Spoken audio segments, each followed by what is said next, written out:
Hey there, this is Joie. I'm a conscious mom, a life and a parent coach, and also a parenting expert with School Plus. Welcome to today's video. We'll be discussing tantrums in ages 1 and 5. Tantrum is basically a behavior where a child is typically expressing how are they feeling on the inside. It could be a build-up, anger, frustration, how are they feeling on internal or through external factors, and it is seen in the form of crying, whining, trying to connect with the parent, or running around, or laying on the floor, or being really stubborn about things.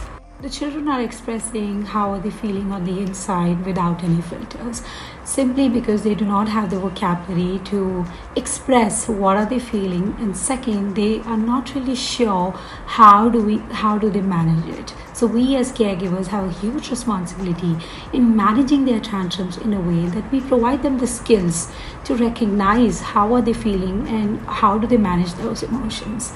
So we actually need to provide them our calm to help them co-regulate until they start to self-regulate themselves better.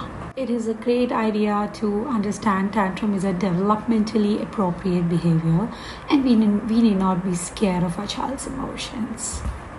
Things to keep in mind while handling a child's tantrum: do not mock the child, do not ignore what and how are they feeling, do not make it a small deal, because in your eyes, in your perspective, it could be really small, because that's how adults are. We are so caught up in our adult and the tasks we are to attend, but for a child that is a big deal.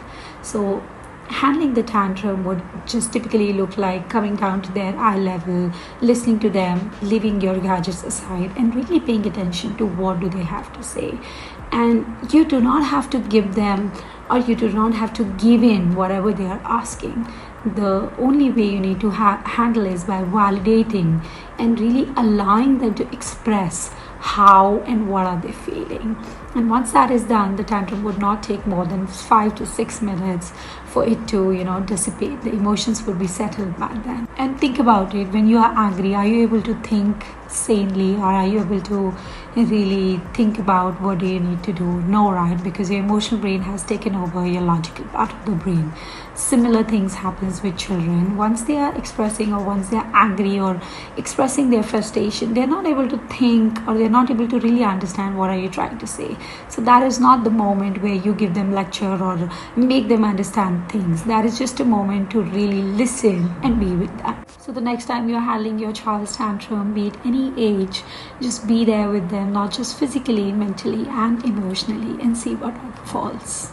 Also, a great tip for caregivers or adults would be to just take a step back and really see the situation from a child's perspective and not just from an adult's perspective. I hope it helps.